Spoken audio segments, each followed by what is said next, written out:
Olá, queridos irmãos, sejam bem-vindos a mais um Dia a Dia com Deus. Vamos falar hoje do exercício espiritual mais elevado de todos, a oração. Existiria meio de nos aproximar de Deus melhor do que esse, através da oração? Existiria algum meio de termos intimidade com o Senhor e sermos cheios do Espírito Santo, maior do que através da oração? Pois a oração foi uma prática observada por todos os nossos antepassados, tanto do Antigo quanto do Novo Testamento. Pois lá nos capítulos iniciais de Gênesis, diz que já se começou a invocar o nome do Senhor. E assim foi com Noé, e assim com Abraão, com Isaac, com Jacó, com José, com Moisés, com Josué, passando pelos juízes, até chegar em Samuel, depois passando pelos reis, então chegando no Novo Testamento com Cristo e todos os apóstolos. Entretanto, nós precisamos saber como orar. Muitas pessoas não sabem como dividir a sua oração, como fazer uma oração bíblica. E eu vou aqui dar alguns conselhos muito simples para como você divide a sua oração, como dividir os seus momentos de oração. Eu quero sugerir que a sua oração tem que ter pelo menos 5 momentos, 5 princípios para uma oração bíblica. A primeira parte da oração deve começar com louvor e adoração. Quando você dobra seus joelhos, quando você fecha a porta do quarto, fica a sós com Deus e vai se dirigir a Deus, as primeiras palavras que devem sair da sua boca devem ser palavras de louvor e adoração ao Senhor. Quando Cristo foi nos ensinar a oração do Pai Nosso, que é um modelo de como orar biblicamente, ele inicia assim: Pai nosso que estás no céu, santificado seja o teu nome. Então é uma oração de louvor a Deus, de adoração ao Senhor. Você vai ver isso em todo o Antigo Testamento, as orações de Davi nos Salmos, as orações de Neemias, em Neemias capítulo 9, de Daniel, em Daniel capítulo 9, de Esdras, em Esdras capítulo 9. Eles sempre começam se dirigindo a Deus, mencionando seus atributos, louvando ao Senhor. Eles vão diante do Senhor, exaltando a sua magnificência, a sua glória e a sua grandeza. Assim, a sua oração deve iniciar com palavras de louvor ao Senhor. Exalte Ele, eleve os seus atributos, engrandeça seu nome, louve-o pelas suas obras, pelos seus feitos, pelo seu ser. Diga que Ele é santo, exaltado, grandioso, tremendo, que criou tudo com grande poder e merece toda a honra, glória e exaltação. A segunda parte da oração deve ter no seu conteúdo o agradecimento. Você adora o Senhor, agora é o momento de agradecer. Por que agradecer ao Senhor? Porque tudo que nós temos e que somos vem do Senhor. Nada é de nós propriamente, mas tudo foi nos concedido pela graça do Senhor, de modo que temos que ser gratos a Deus pelo ato de respirar, as batidas do nosso coração, de acordar pela manhã, de ir e vir e voltar vivos para casa, pelas chuvas, pela comida, pelos livramentos. Ou como está escrito em 1 Tessalonicenses, no capítulo 5, Paulo vai nos dar essa ordem: em tudo dai graças, porque essa é a vontade de Deus em Cristo Jesus. Então você precisa ter um momento na sua oração em que você vai agradecer ao Senhor. Agradeça pelo seu casamento, pelos filhos que você tem, pela saúde que você tem. Agradeça pelos bens que você possui, pelas honras que Ele te deu, por cada grão de arroz que se apresenta diante de você em sua mesa. Agradeça ao Senhor por coisas grandes, por coisas pequenas, pelos livramentos. Agradeça a Deus por tudo, até pelas coisas ruins ou supostamente ruins, porque o texto sugere em tudo dai graças, até pelas tribulações, pelo sofrimento, pelas provações que Ele impõe.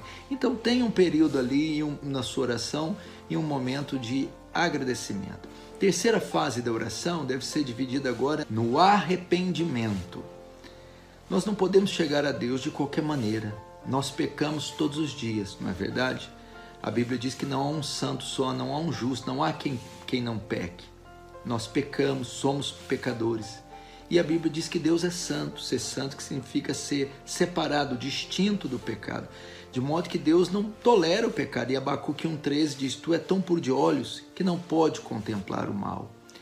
Então, a terceira fase da oração, eu sugeriria que deve conter o arrependimento, a confissão de pecados. Vá diante de Deus, confesse os seus pecados, aqueles pecados que você se lembra, que foram cometidos e que você tem consciência que os cometeu, confesse-os diante de Deus. Confesse também aqueles pecados involuntários, aqueles que talvez você não se lembre. Apresente-os diante de Deus. Confesse os pecados da semana ou confesse os pecados do mês. Confesse aqueles pecados que você não tratou com eles ainda. Apresente a Deus esses pecados um a um. Talvez existem pecados que você ignorou, que você deixou de lado. Talvez chegou o momento de trazê-los à tona e apresentá-los diante do altar do Senhor, confessar um a um.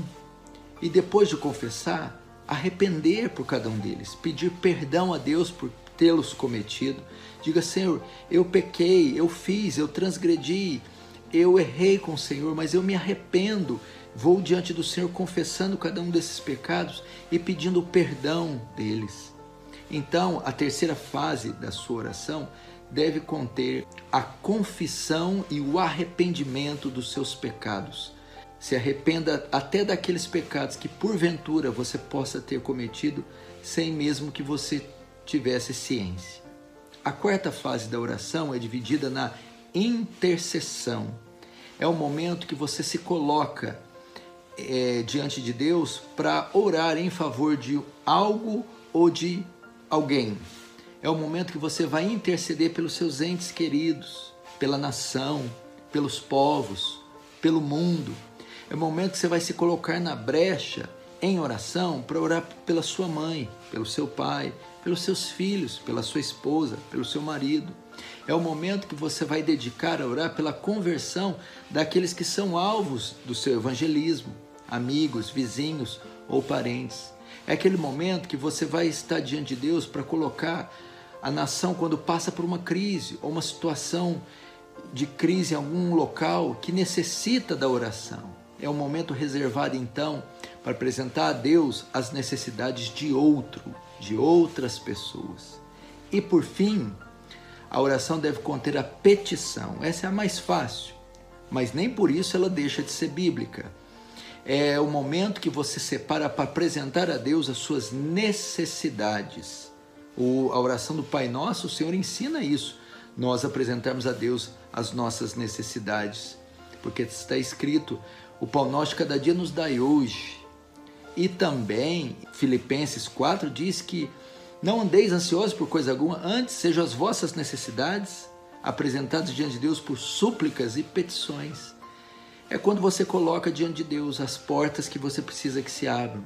Orar pedindo a Deus um emprego, orar pedindo a Deus saúde física, orar pedindo a Deus proteção e livramento numa viagem, orar pedindo a Deus que supra suas necessidades alimentícias, que dê condições e recursos para você cuidar dos seus filhos, para que você tenha condições de cultuar ao Senhor, pedir coisas relacionadas às suas necessidades diárias e básicas. Você pode fazer assim. Então, para mim, essa é uma maneira de você ter uma oração bíblica, dividindo ela nessas 5 fases: adoração, gratidão, arrependimento, intercessão e petição. Separe um tempo do seu dia, nas suas orações particulares, esteja com Deus a sós no seu quarto, ou, se não é possível, em um ambiente que você possa se concentrar, e tenha esse momento com Deus em oração. Fazendo assim, Deus vai te abençoar ricamente. Meu irmão, não ignore essa prática espiritual elevadíssima. Gaste tempo com Deus, dobre seus joelhos, fique a sós com Deus e Ele te recompensará, te visitará, te encherá do Espírito Santo e você verá muitas respostas, frutos dessas orações. Você tem gostado do dia a dia com Deus? Se você tem gostado, por favor, não deixe de dar o seu like, não deixe de compartilhar com outras pessoas, para que elas desfrutem do conteúdo bíblico. E principalmente, se inscreva no canal, é muito importante para nós. Muito obrigado, Deus abençoe e tenha um ótimo dia.